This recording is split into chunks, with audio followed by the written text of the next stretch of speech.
Hello friends, welcome to our channel continue study. Friend, आज हम लोग बिहार स्पेशल जो यूटेडिया का बुक है इसका बिहार जीके का प्रैक्टिस सेट 11 देखने वाले हैं। इससे पहले हम लोगों ने इस बुक का 1 से 10 तक के प्रैक्टिस सेट को अपने चैनल पर कंप्लीट पढ़ लिया है। आप इसे हमारे चैनल के प्लेलिस्ट में जाकर देख सकते हैं। आज हम लोग प्रैक्टिस सेट 11 देखने वाले हैं। फ्रेंड्स, बीपीएससी ने एक नोटिस दिया है कि आप 18 से 20 के बीच जिनका भी गलती से फ़ोटो अपलोड हो गया है वो उसमें सुधार करवा सकते हैं। तो इसको ज़रूरी समझते हुए जिनका भी फ़ोटो में कुछ परेशानी हुई है वो अपना सुधार करवा सकते हैं। तो चलिए आज हम लोग प्रैक्टिस सेट 1 देखते हैं। इससे पहले आपसे एक छोटा सा रिक्वेस्ट है कि अगर आप हमारे चैनल पर नए हैं या आपने अभी तक हमारे चैनल को सब्सक्राइब नहीं किया है तो ऐसे ही 7th फेज और 69th बीपीएससी से संबंधित महत्वपूर्ण वीडियो पाने के लिए हमारे चैनल को जरूर सब्सक्राइब करें। तो चलिए आज हम लोग प्रैक्टिस सेट 11 का पहला प्रश्न देखते हैं। पहला प्रश्न बोल रहा है, बिहार से प्राप्त मौर्य अभिलेखों की लिपि है। तो बताना है कि जो बिहार से मौर्य अभिलेख प्राप्त हुए हैं उसकी लिपि क्या है। तो उसकी लिपि है ब्राह्मणी लिपि। कौन लिपि है? ब्राह्मणी लिपि, यानी ऑप्शन सी इसका सही उत्तर हो जाएगा, ब्राह्मणी लिपि। महावीर स्वामी ने किस स्थान पर अपना अंतिम उपदेश दिए थे? तो महावीर स्वामी ने अपना अंतिम उपदेश पावापुरी में दिया था। कहाँ पर दिया था? पावापुरी में दिया था। तो ऑप्शन सी इसका सही उत्तर हो जाएगा, पावापुरी। अगला प्रश्न कह रहा है, प्रथम जैन संगीति का अध्यक्ष किस जैन आचार्य ने की थी? तो प्रथम जैन संगीति की अध्यक्षता स्थूलभद्र ने की थी। किसने किया था? स्थूलभद्र ने किया था। तो ऑप्शन ए इसका सही उत्तर हो जाएगा, स्थूलभद्र। निम्नलिखित में से मगध का कौन सा राजा सिकंदर महान के समकालीन था? तो सिकंदर महान घानानंद के शासनकाल में भारत पर आक्रमण किया था। तो घानानंद इसका सही उत्तर हो जाएगा, ऑप्शन बी। घानानंद सिकंदर महान के समकालीन थे। तो ऑप्शन बी इसका राइट आंसर हो जाएगा। पाटलिपुत्र को मगध की अस्थायी राजधानी के रूप में किसने स्थापित किया? तो पाटलिपुत्र को मगध की अस्थायी राजधानी के रूप में कालाशोक ने स्थापित किया था। तो ऑप्शन ए कालाशोक इसका सही उत्तर हो जाएगा। कालाशोक के समय में ही वैशाली में द्वितीय बौद्ध संगीति का आयोजन कराया गया था। तो इसको भी याद रखना है। अगला प्रश्न कह रहा है, किस शासक के कार्यकाल में शैलेंद्र वंश के शासक ने नालंदा में एक बौद्ध मठ का स्थापना कराया था? तो धर्मपाल के शासनकाल में। किसके? धर्मपाल के, यानी ऑप्शन ए इसका सही उत्तर हो जाएगा। बक्सर युद्ध के पश्चात किस मुगल शासक ने बिहार, बंगाल तथा उड़ीसा के क्षेत्रों में लगान वसूल का अधिकार ईस्ट इंडिया कंपनी को प्रदान कर दिया? तो बंगाल, बिहार तथा उड़ीसा में लगान वसूल का जो अधिकार था उसे ईस्ट इंडिया को प्रदान करने का श्रेय शाह आलम द्वितीय को जाता है। किसको जाता है? शाह आलम द्वितीय को, यानी ऑप्शन ए इसका सही उत्तर हो जाएगा, शाह आलम द्वितीय। 1857 के विद्रोह के समय बिहार के किस क्षेत्र में मार्शल लॉ लागू था? तो बिहार के बताना है किस क्षेत्र में मार्शल लॉ लागू था। तो 1857 के विद्रोह में बिहार के पटना, शाहाबाद और सारण, इन तीनों जगह पर क्या था? मार्शल लॉ लागू था। तो उपयुक्त में से एक से अधिक इसका सही उत्तर हो जाएगा, पटना, शाहाबाद और सारण में। नेक्स्ट प्रश्न कह रहा है, पटना के बिहटा में स्वामी सहजानंद सरस्वती ने किसान सभा का औपचारिक रूप से गठन किया था। तो पटना के बिहटा में स्वामी सहजानंद सरस्वती ने किसान सभा का औपचारिक रूप से गठन 4 मार्च 1928 को किया था। कब किया था? 4 मार्च 1928 को। नेक्स्ट क्वेश्चन कह रहा है, बिहार के किस क्षेत्र में खिलजी कालीन सिक्के प्राप्त हुए हैं? तो खिलजी कालीन जो सिक्के हैं वो बिहार के भोजपुर में प्राप्त हुए हैं। कहाँ पे? शाहपुर यानी भोजपुर में, यानी ऑप्शन ए इसका सही उत्तर हो जाएगा। किस मुगल शासक के समय अंग्रेज यात्री पीटर मुंडी ने बिहार की यात्रा किया था? तो पीटर मुंडी ने शाहजहाँ के शासनकाल में बिहार की यात्रा किया था। तो शाहजहाँ इसका सही उत्तर हो जाएगा। किस मुगल सम्राट का पुत्र राजकुमार परवेज बिहार का सूबेदार नियुक्त हुआ? जो बिहार का सूबेदार बनने वाला प्रथम राजकुमार था। तो आपको ये भी याद रखना है कि बिहार का प्रथम सूबेदार बनने वाला मुगल राजकुमार कौन था? तो परवेज था। और यह किसका पुत्र था? तो यह जहांगीर का पुत्र था। किसका पुत्र था? जहांगीर का। तो ऑप्शन ए इसका सही उत्तर हो जाएगा, जहांगीर। नेक्स्ट क्वेश्चन कह रहा है, बिहार के किस सूबेदार द्वारा व्यापार पर कर लगा दिए जाने के कारण ब्रिटिश फैक्ट्री का प्रमुख जॉन चार्नॉक ने हुगली शहर को लूट लिया? तो इसका सही उत्तर हो जाएगा ऑप्शन सी शाइस्ता खान। किसने? शाइस्ता खान ने कर लगा दिया था, जिसके कारण ब्रिटिश फैक्ट्री का प्रमुख जो था चारनाक, उसने हुबली को लूट लिया। अगला प्रश्न है, अंग्रेजों द्वारा बिहार में फौजदारी प्रशासन को अपने अधिकार में लेने के पश्चात पटना का प्रथम अंग्रेज मजिस्ट्रेट किसे नियुक्त किया गया था? तो इसका सही उत्तर हो जाएगा चार्ल्स फ्रांसिस ग्रांट को। किसको? चार्ल्स फ्रांसिस ग्रांट को, यानी ऑप्शन ए इसका राइट आंसर होगा। 1922 ईस्वी में कांग्रेस का जो क्या 37वां अधिवेशन का आयोजन बिहार के गया में किया गया था, तो इसके अध्यक्ष कौन थे? तो कांग्रेस का 37वां अधिवेशन और बिहार में कांग्रेस का दूसरा अधिवेशन कहाँ हुआ था? गया में हुआ था, और इसके अध्यक्ष थे चित्तरंजन दास। कौन थे? चित्तरंजन दास थे। कांग्रेस का पहला बिहार में अधिवेशन जो था वह 27वां अधिवेशन था कांग्रेस का, और इसके अध्यक्ष थे कौन? RN माधोलकर, और इसको बिहार के बिहाटा में आयोजित किया गया था, तो इसको भी याद रखना है। बिहार में पहला अधिवेशन बिहाटा में हुआ था और दूसरा अधिवेशन गया में हुआ था। सॉरी, बिहाटा में नहीं, बांकीपुर में हुआ था। बिहार में पहला अधिवेशन बांकीपुर में, दूसरा अधिवेशन गया में हुआ था। पहला अधिवेशन जो था वह 1912 में किया गया था, दूसरा अधिवेशन 1922 में किया गया था। पहला अधिवेशन कांग्रेस का 27वां अधिवेशन था और दूसरा अधिवेशन कांग्रेस का 37वां अधिवेशन था। पहला अधिवेशन जो था इसके अध्यक्ष थे RN माधोलकर, जबकि दूसरा सम्मेलन था इसका अध्यक्ष थे चित्तरंजन दास। तो इसको भी याद रखना है। अगला प्रश्न कह रहा है, भारतीय राष्ट्रीय कांग्रेस के दूसरे अधिवेशन में बिहार के कितने प्रतिनिधियों ने भाग लिया था? तो भारतीय राष्ट्रीय कांग्रेस का जो दूसरा अधिवेशन हुआ था उसमें बिहार के 31 प्रतिनिधियों ने भाग लिया था, तो ऑप्शन ए इसका सही उत्तर हो जाएगा। स्वामी सहजानंद सरस्वती ने बिहार प्रांतीय किसान सभा की स्थापना कब की थी? तो स्वामी सहजानंद सरस्वती ने बिहार प्रांतीय किसान सभा की स्थापना 1929 में किया था, तो ऑप्शन बी इसका सही उत्तर हो जाएगा। बिहार में होम रूल लीग की स्थापना कब की गई? तो बिहार में होम रूल लीग की स्थापना 16 दिसंबर 1916 किया गया। कब किया गया? 16 दिसंबर 1916 किया गया, तो ऑप्शन ए इसका सही उत्तर हो जाएगा 16 दिसंबर 1916।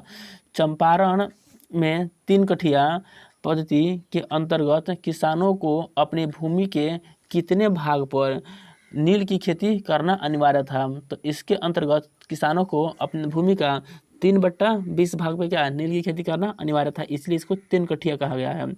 अगला प्रश्न हो जाएगा, बिहार के किस आंदोलन के दौरान राजेंद्र प्रसाद ने अपनी वकालत छोड़ दी थी? तो राजेंद्र प्रसाद ने असहयोग आंदोलन के दौरान अपनी वकालत छोड़ दी थी। सविनय अवज्ञा आंदोलन के दौरान बिहार में पहली बार राजनीतिक अभियोग में गिरफ्तार होने वाली महिला कौन थी? तो इसका सही उत्तर हो जाएगा श्रीमती सरस्वती देवी और श्रीमती साधना देवी, यानी ऑप्शन डी उपयुक्त में से एक से अधिक, दोनों गिरफ्तार हुई थी। अगला प्रश्न है, डॉक्टर राजेंद्र प्रसाद को 9 अगस्त 1942 को कब 9 अगस्त 1942 को गिरफ्तार करके कहाँ भेज दिया गया, माने किस जेल में भेज दिया गया? तो इनको गिरफ्तार करके उस जेल में भेज दिया गया जिसका नाम है बांकीपुर जेल, यानी ऑप्शन सी इसका सही उत्तर हो जाएगा। और बांकीपुर में ही हमने बताया ही है कि कांग्रेस का बिहार में पहला अधिवेशन बांकीपुर में 1912 में हुआ था। अगला प्रश्न है, प्लासी के युद्ध 1757 के उपरांत बिहार का उप नवाब किसे बनाया गया था? तो प्लासी के युद्ध के उपरांत बिहार का जो प्रथम उप नवाब था वह था मीरन। कौन था? मीरन। ईरानी यात्री मोहम्मद सादिक किस मुगल शासक के समय में बिहार आया था? तो यह जहांगीर के समय में बिहार की यात्रा किया था, तो ऑप्शन बी जहांगीर इसका राइट आंसर हो जाएगा। नेक्स्ट प्रश्न कह रहा है, बिहार में कौन सा कह रहा है, निम्न में से कौन बिहार का अंतिम अफगान शासक था? तो बिहार का अंतिम अफगान शासक था दाऊद खान। कौन था? दाऊद खान। बिहार के लगभग कितने प्रतिशत भूभाग पर जलोढ़ मिट्टी का विस्तार है?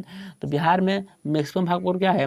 जलोढ़ मिट्टी का ही विस्तार है, और वो कितना भाग पे है? तो 90% पे है। कितना पे है? 90% पे है। निम्नलिखित में से किस मिट्टी में धान की उत्पादन हेतु उपयुक्त माना जाता है? तो बताना किस मिट्टी को धान के उत्पादन के लिए अच्छा माना जाता है? तो हो जाएगा खादर मिट्टी। क्या हो जाएगा? खादर मिट्टी। नेक्स्ट प्रश्न कह रहा है, किस नदी को नारायणी के नाम से भी जाना जाता है? नारायणी किस नदी का उपनाम है? तो यह गंडक नदी का क्या है? उपनाम है, तो ऑप्शन सी गंडक इसका राइट आंसर हो जाएगा। मेची निम्नलिखित में से किसकी सहायक नदी है? तो मेची जो है यह महानंदा की क्या है? सहायक नदी है, तो ऑप्शन ए महानंदा इसका राइट आंसर हो जाएगा। गौतम बुद्ध वन्यजीव अभयारण्य स्थित है? गौतम बुद्ध वन्यजीव अभयारण्य यह गया में स्थित है। कहाँ स्थित है? गया में। अगला प्रश्न कह रहा है बिहार के कितने जिले उत्तर प्रदेश से सीमा साझा करते हैं? तो बिहार के कुल 8 जिले उत्तर प्रदेश के साथ अपनी सीमा साझा करते हैं। पूर्व मध्य रेलवे का मुख्यालय बिहार के किस जिले में है? तो पूर्व मध्य रेलवे का मुख्यालय हाजीपुर में है, जो बिहार के वैशाली जिला में है, यानी ऑप्शन बी इसका सही उत्तर हो जाएगा। निम्नलिखित में से कौन सी परियोजना बिहार, उत्तर प्रदेश और मध्य प्रदेश, कहाँ पे? बिहार, उत्तर प्रदेश और मध्य प्रदेश की संयुक्त परियोजना है? तो वह परियोजना हो जाएगा बाण सागर परियोजना। क्या हो जाएगा? बाण सागर परियोजना। यह परियोजना बिहार और उत्तर प्रदेश के बीच विवाद का कारण भी है, तो इसको भी याद रखना है। अगला प्रश्न कह रहा है निम्नलिखित में से कौन खरीफ फसल का उदाहरण है? तो खरीफ फसल का उदाहरण हो जाएगा धान, बाजरा और ज्वार। क्या हो जाएगा? धान, ज्वार और बाजरा, यानी उपयुक्त में से एक से अधिक क्या है? खरीफ फसल का उदाहरण है। वर्मी कंपोस्ट के व्यावसायिक उत्पादन पर अनुदान देने वाले देशों में पहला अनुदान देने वाला देश का पहला राज्य कौन सा है? इन्हें बताना है कि वर्मी कंपोस्ट का जो व्यवसाय है इस पे अनुदान देने वाला देश का पहला राज्य कौन सा है? तो देश का पहला राज्य कौन? बिहार। यह इसमें 50% अनुदान देने की बात की गई है। तो यह करंट अफेयर से संबंधित प्रश्न है, तो बिहार इसका सही उत्तर हो जाएगा। बिहार में गन्ना का सर्वाधिक उत्पादन किस क्षेत्र में होता है? तो बिहार में गन्ना का सर्वाधिक उत्पादन उत्तर और पश्चिम के क्षेत्र में होता है। कहाँ पर होता है? उत्तरी और पश्चिमी क्षेत्र में, यानी जहाँ पश्चिमी चंपारण वाले क्षेत्र में होता है। तो ऑप्शन ए इसका सही उत्तर हो जाएगा। नेक्स्ट प्रश्न कर रहा है बिहार में स्थित अभयारण्य या जैविक उद्यान में से कौन सा सुमेलित नहीं है? तो ए में दिया है उदयपुर वन्यजीव अभयारण्य, यह पश्चिमी चंपारण में दिया है, तो यह तो सुमेलित है, यह पश्चिमी चंपारण में है। बी में दिया है गौतम बुद्ध वन्यजीव अभयारण्य, तो यह भी गया में है, यह सुमेलित है। संजय गांधी जैविक उद्यान, यह भी पटना में है। लेकिन सी में दिया हुआ है कि पंत वन्यजीव अभयारण्य कैमूर में, तो यह गलत है। तो इसका सही उत्तर हो जाएगा ऑप्शन सी, जो सी है वो गलत है। पंत वन्यजीव अभयारण्य है यह कैमूर में ना होगा, कहाँ पे है? यह है नालंदा में, तो इसका सही उत्तर नालंदा होना चाहिए था। तो ऑप्शन सी इसका राइट आंसर हो जाएगा। नेक्स्ट क्वेश्चन कह रहा है दिए गए विकल्पों में से बिहार के किस उत्पाद को जीआई टैग प्राप्त हो चुका है? तो बताना है कि किस उत्पाद को जीआई टैग अभी तक प्राप्त हो चुका है। तो मगही पान, इसको जीआई टैग मिला है। शाही लीची मुजफ्फरपुर का, इसको भी जीआई टैग मिला है। कतरनी चावल, इसको भी जीआई टैग मिला है। तो उपयुक्त में से एक से अधिक इसका सही उत्तर हो जाएगा। 2011 की जनगणना के अनुसार न्यूनतम जनसंख्या घनत्व वाला जिला कौन सा है? तो न्यूनतम जनसंख्या घनत्व वाला जिला हो जाएगा कैमूर जिला। क्या हो जाएगा? कैमूर जिला। न्यूनतम क्षेत्रफल वाला जिला कहेगा तो क्या हो जाएगा? शिवहर हो जाएगा। लेकिन न्यूनतम जनसंख्या घनत्व वाला बोला है तो कैमूर इसका सही उत्तर हो जाएगा। 2011 के जनगणना के अनुसार बिहार में पुरुष साक्षरता दर कितनी है? तो बिहार में जो पुरुष साक्षरता दर है वो हो जाएगा आपके लिए 71.2%। कितना हो जाएगा? 71.2%। अगर वहीं बोलेगा महिला साक्षरता दर तो हो जाएगा 51.5%। अगर वहीं बोलेगा कि बिहार की कुल साक्षरता दर कितनी है तो 61.8%। तो इन तीनों डाटा को याद रखना है। बिहार की कुल साक्षरता दर 61.8%, महिलाओं की साक्षरता दर 51.5% और पुरुषों की साक्षरता दर हो जाएगा 71.2%। तो तीनों डाटा को याद रखना है। नेक्स्ट क्वेश्चन कह रहा है बिहार के उत्तर से दक्षिण की दूरी कितनी है? तो बताना बिहार के उत्तर भाग से दक्षिण भाग के बीच की दूरी कितनी है? तो ये दूरी हो जाएगा 3-4-5 किलोमीटर। कितनी? 3-4-5 किलोमीटर। आपको कमेंट करके बताना है कि बिहार में पूर्व से पश्चिम, कहाँ से? पूर्व से पश्चिम के बीच की दूरी कितनी है, ये आपको कमेंट करके बताना है। अगला प्रश्न कह रहा है बिहार विधानसभा का कौन सा विधानसभा सीट अनुसूचित जाति हेतु आरक्षित है? तो बिहार विधानसभा का कटोरिया जो क्षेत्र है, उसके बाद से मनिहारी है, उसके बाद से इमामगंज है, यह अनुसूचित जाति के लिए आरक्षित है। तो उपयुक्त में से एक से अधिक इसका राइट आंसर हो जाएगा। बिहार विधानसभा के प्रथम अध्यक्ष कौन थे? तो बिहार विधानसभा के प्रथम अध्यक्ष थे श्री राम दयालु सिंह। कौन थे? श्री राम दयालु सिंह। तो ऑप्शन बी श्री राम दयालु सिंह इसके सही उत्तर हो जाएंगे, जो बिहार विधानसभा के प्रथम अध्यक्ष थे। संविधान के किस अनुच्छेद के तहत राज्यपाल अध्यादेश जारी करता है? तो राज्यपाल अनुच्छेद 213 के अंतर्गत अध्यादेश जारी कर सकता है। किस राज्य का मंत्रिपरिषद सामूहिक रूप से किसके प्रति उत्तरदायी होता है? तो किसी भी राज्य का जो मंत्रिपरिषद होता है वो सामूहिक रूप से विधानसभा के प्रति क्या होता है? उत्तरदायी होता है। तो ऑप्शन बी विधानसभा इसका सही उत्तर हो जाएगा।